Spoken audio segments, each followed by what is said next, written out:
My school bully kissed me with passion I never knew in front of a girl. This is what dreams are made of. That was literally what I was thinking when I found out that I got to direct this year's school musical. It might not be a lot for some, but as someone who has always been regarded as the school loser and the geek, whose existence was always forgotten, this meant everything to me. Mrs. Robbins just had informed me that she decided to assign the very prestigious role of musical director to me for the upcoming winter musical.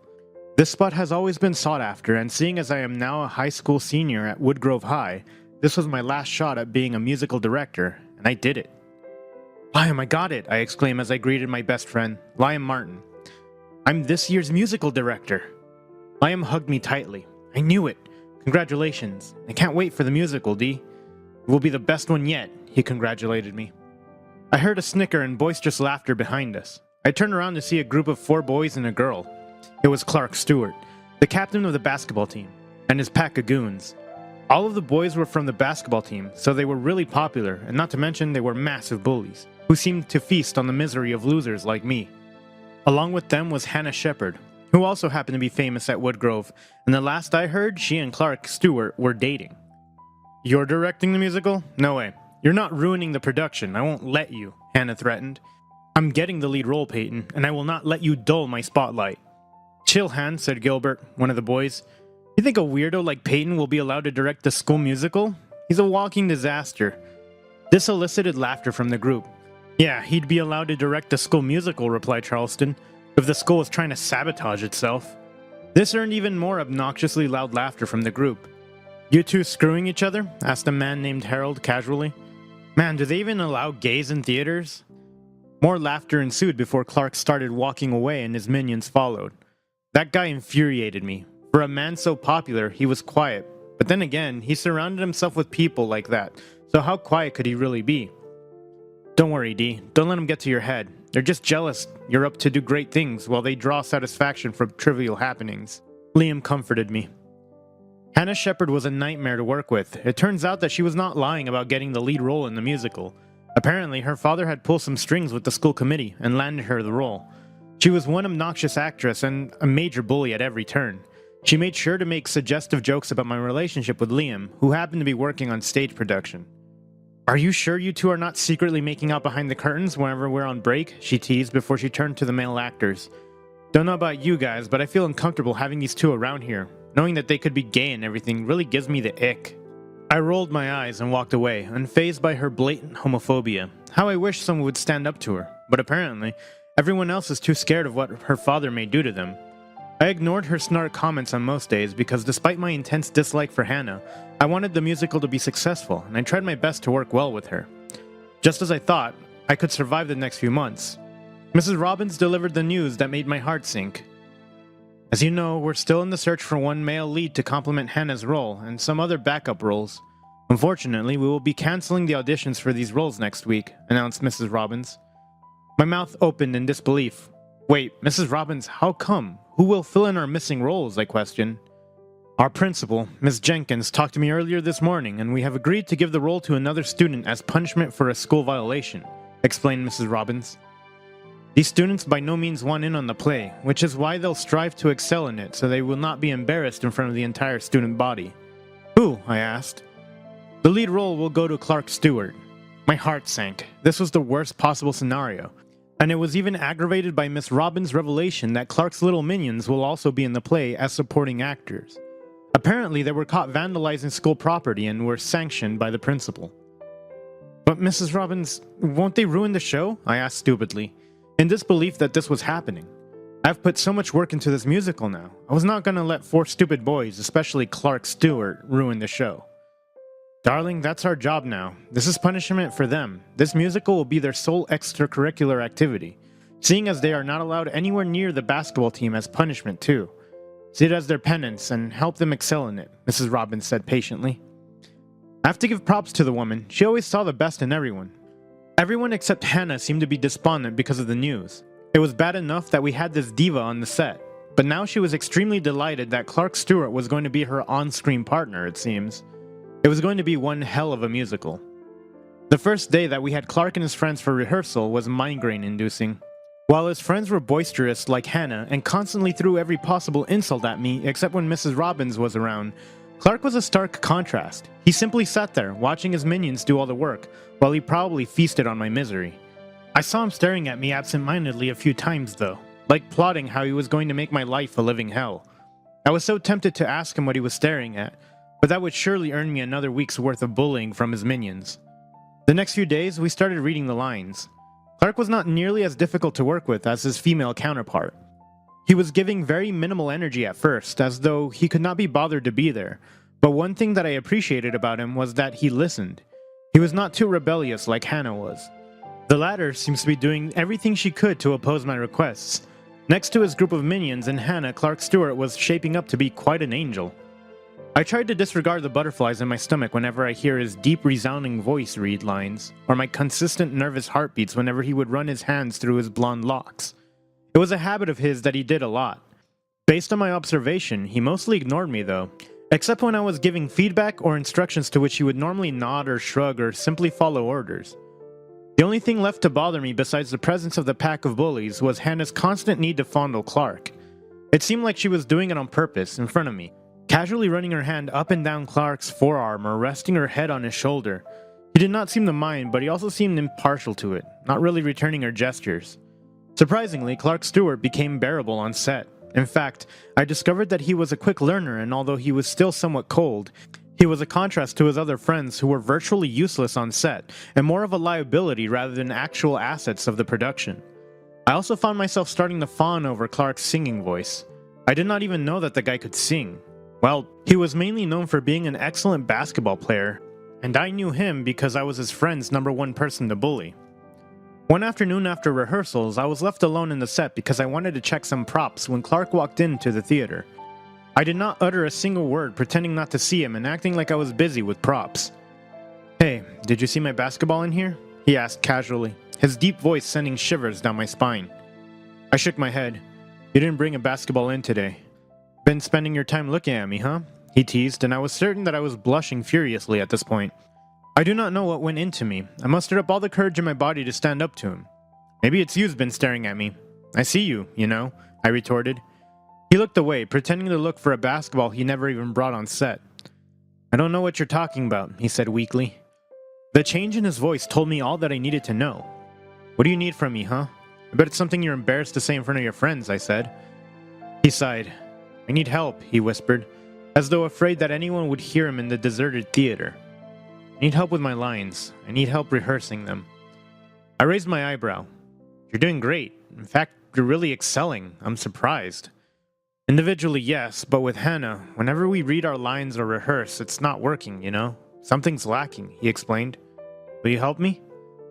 I contemplated, thinking of all the horrible memories I've had because of him and his friends, but I relented and justified it as wanting the best for the musical. "Okay, stay back after every rehearsal with the group. We'll practice together after the group leaves every day," I replied. "Can you keep this between us?" he questioned. I smiled weakly. I expected that. He would rather cut his own arm than be seen with me. "Don't want to be seen hanging out with a loser, do you?" I asked back. "All good with me." "No, I just don't want you to be more of a target of bullying than you already are." Clark and I fell into an easy routine. In the early afternoons, we would rehearse with the group, which basically meant we did not talk unless it was absolutely necessary. Well, it was me who did most of the talking, and he just complied. I always had to toil through the afternoons, enduring remark after remark from Hannah, who made insults towards me like it was her hobby. The other boys from the friend group, while being slightly less terrible than Hannah, were still bullies nonetheless. Their teasing mainly consisted of insisting that Liam and I were a couple, my geekiness or my incompetence as a musical director.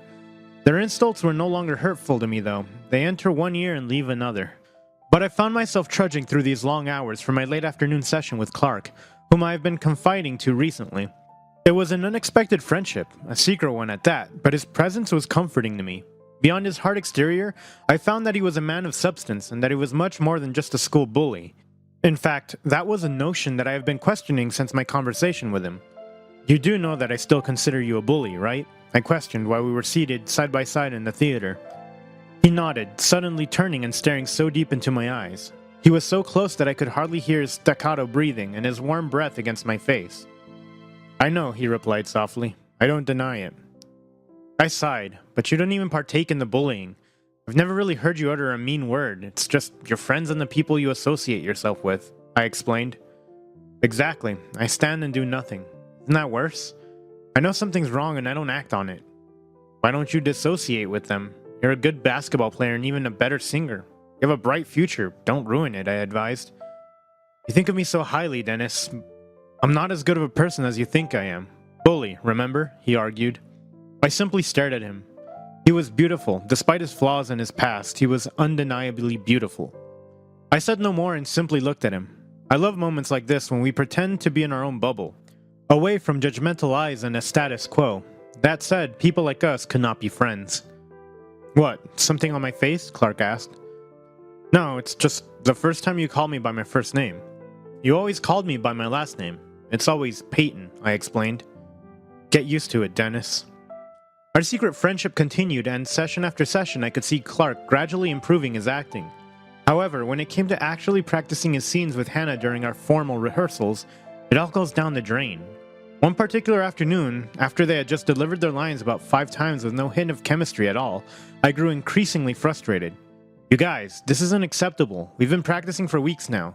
Why is it that you two have zero chemistry? I ranted. Hannah was evidently offended by my statement.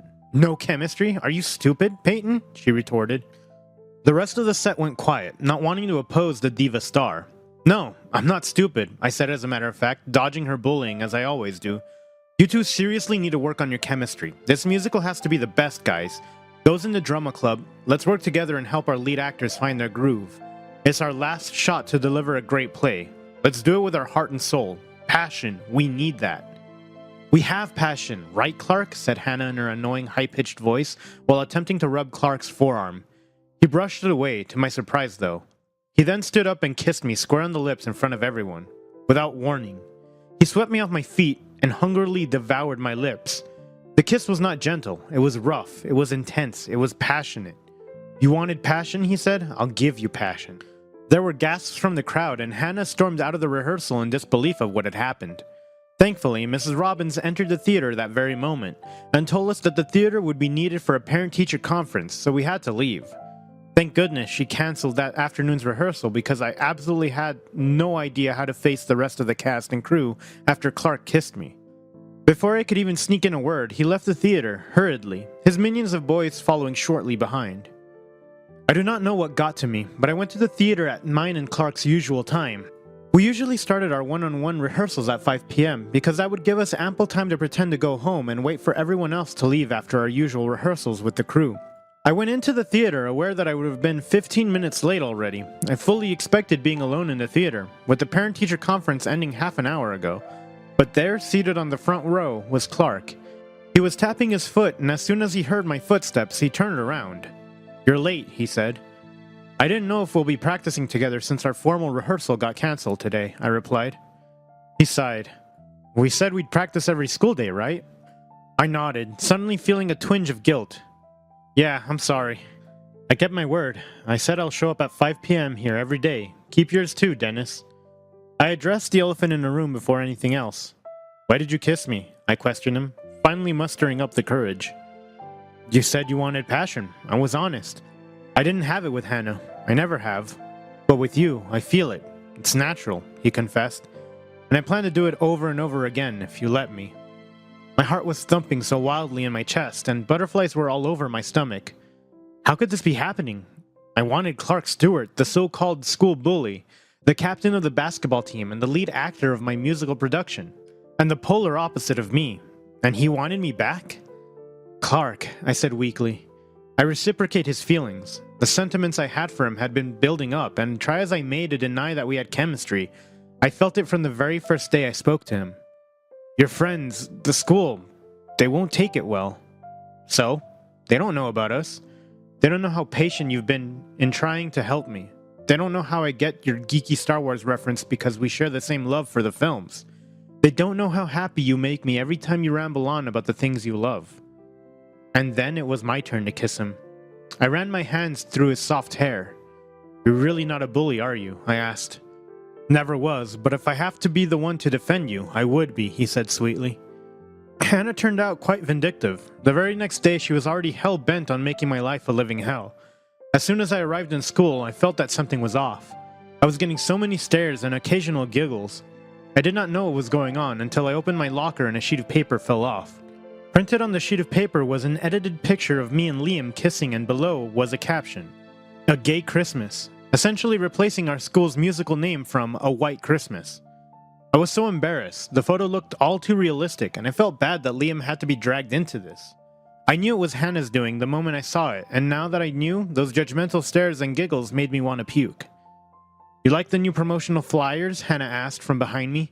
Here, have some so you can promote our very beloved musical. I took the rest of the flyers from her furiously, wanting to burn them at the earliest possible time. Now you know who not to mess with, kid. Back off, Clark's mine, she asserted. Clark is no one's property. He doesn't even like you, I replied. Don't call him Clark. Who are you to refer to him like that? You're a nobody, a loser, a nerd, she shouted. Yo, back off, Peyton, before we print some more and even edit in your mom in there for some action, joked Charleston, one of the guy bullies in their clique. At this point, I was numb, in utter disbelief that these people could be so cruel for the shallowest reasons. Get away from Clark, or we'll paste these everywhere in the school and make sure everyone sees your gay ass, Harold threatened. Just then, a booming voice snapped me out of my Riviere. He's not going anywhere, he said plainly. And you, stop that before I report you to the principal. The group was flabbergasted, clearly in awe that Clark was not taking their side. Oh my god, you like this gay-ass director? Exclaimed Hannah. God, Clark, remind me why I ever liked you. You're just like this Peyton guy. You're a disgrace. At that moment, Clark grabbed my hand and wanted to take me away from them. My heart started beating quickly again, feeling protected and safe with him by my side. Bro, come on, this isn't you, Gilbert implored. You guys should do something productive with your time. Don't let this evil girl whose only hobby is to make others' lives hells so hers could look good, advised Clark. And those posters will go, or I'll be the first to report you to the principal. At that point, they all walked away, and I saw Charleston dumping the rest of the flyers in the trash can. I guess Clark had that kind of impact on them. Are you okay? Asked Clark, grabbing my face in between his hands. I blushed furiously, conscious of the people around us, but they did not seem to mind. I suppose they were all too scared that Clark would go after them next if they sent any judgmental looks on our way. I'm okay, thank you, I replied. He kissed the top of my head and helped me carry our books before we walked to class together. Not long after the fake posters, Hannah continued to be relentless in trying to make my life miserable. I was entering my English class one morning when I bumped into Liam, who looked so despondent. Hey, I heard, he said. I'm so sorry. We did the best we could. What? I asked, puzzled. Surely you received the text about the cancellation of the musical. They're true, right? He mentioned. My mouth dropped in shock, reading the text that said A White Christmas was cancelled due to the lack of funding and support from the school's board of directors. No freaking way. The budget just got approval last night, I exclaimed. This is fake. Ticket sales are tomorrow, and with this text going around, we'll be selling none. That was the point, winked Hannah as she stealthily brushed past me. I'm not done yet. I was miserable all morning, thinking that no one was going to buy the tickets anymore, and that our show would be flopping. I knew that Hannah was determined to make the musical unsuccessful since she officially dropped out of the lead actress role, and currently we were still in search of a replacement. Clark found out about Hannah's scheme and assured me that everything will be alright. It'll all work out. You'll find a much better replacement for her and tickets will sell out, okay? Don't worry about it. I got you. I promise, he said. I felt much more relieved then, knowing that Clark always kept his word. True enough, the tickets were sold out within 2 hours of their release the next day. Instead of relying on the stationary ticket booth, Clark came up with a plan, and the rest of his basketball teammates, minus the minions who were working with Hannah, helped him execute it. They split the tickets between them and roamed the school hallways to encourage students to buy. Seeing as they were popular varsity basketball players, this turned out to be a massive success, and it warmed my heart to garner their support. That's amazing. Your teammates are so supportive, I told Clark later that day. He nodded. I'm so lucky to have them, he said. Except Gilbert, Charleston, and Harold, of course. They don't mind that you've come out as gay? I asked wearily, not wanting to face any discrimination at the time.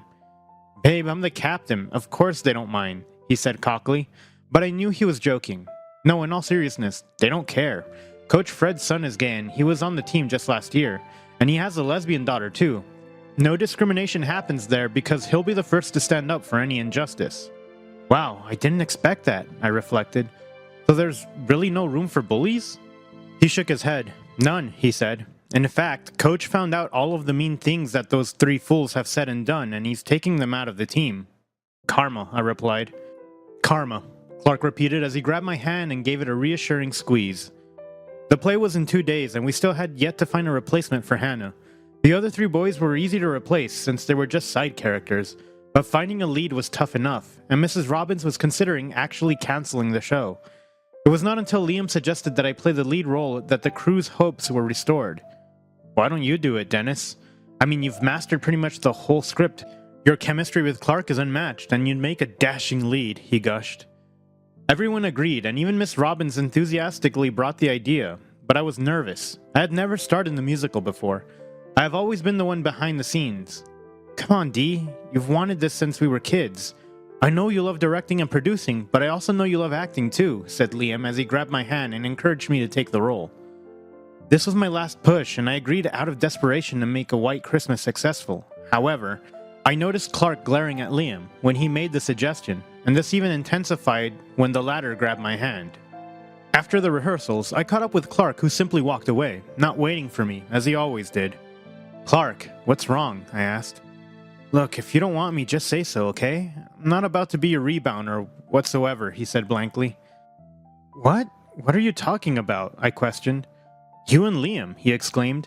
I see the way that he's so attentive to you and how much he knows you. I also see how he makes you happy and how much his opinion means to you.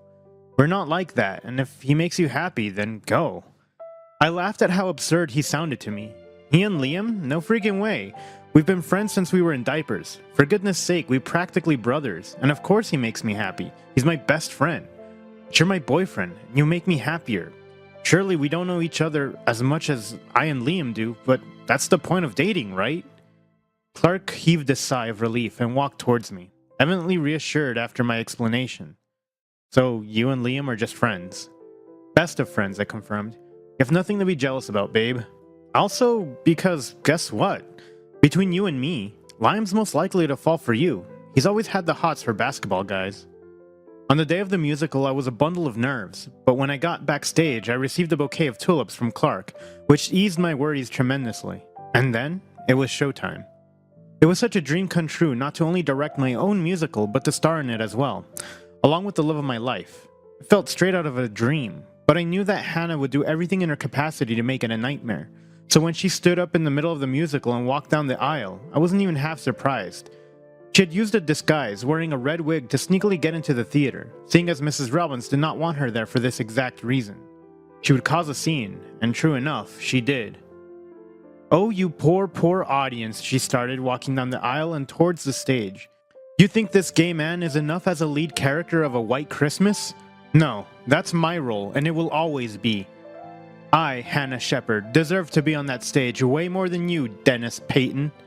At this point, Mrs. Robbins was attempting to escort Hannah out, but to no avail. She escaped from the teacher's grip in no time. You, Dennis Payton, disgust me. How dare you stand there and play the role that's supposed to be for a woman? Be ashamed of yourself. You too, Clark Stewart.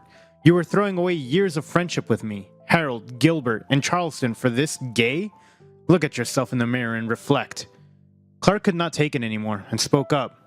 Yes, I'm throwing it all away. I'm done watching you guys bully every innocent soul in this school.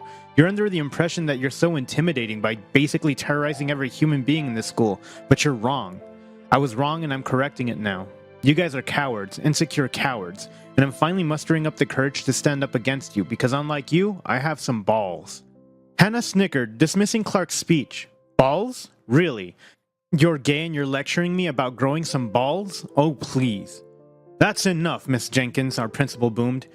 You're officially expelled from Woodgrove, Miss Shepard. I've tried my best to give you chance after chance because of your father, but you crossed the line. That's right, there's no room for discrimination here, another teacher chimed in. A lot of agreeing hums followed. Be ashamed of yourself for being homophobic towards these two young men. You're studying in such a good school and yet your values are trash, a parent in the audience shouted. Much too ashamed, Hannah ran out of the theater in tears. Still, the show went on and became a massive success despite the interruption. As the cast was being introduced and we were all gathering on stage, I felt an immense wave of relief.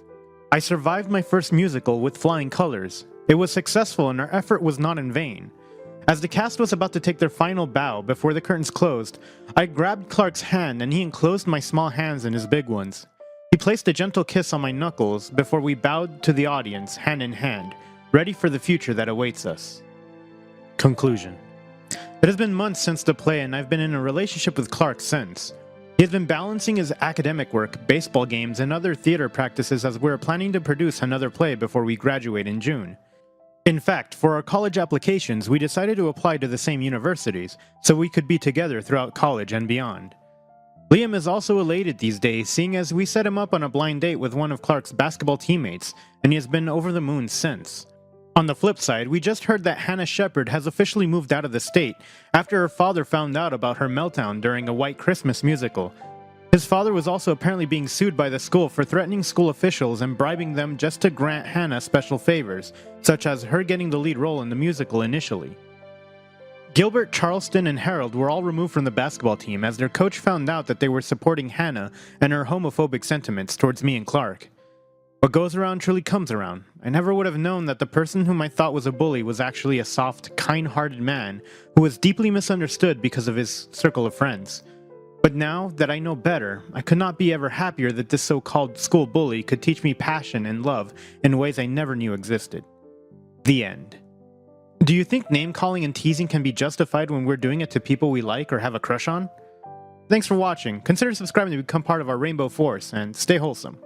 Thanks for watching. Consider subscribing to become a part of our Rainbow Force, and stay wholesome.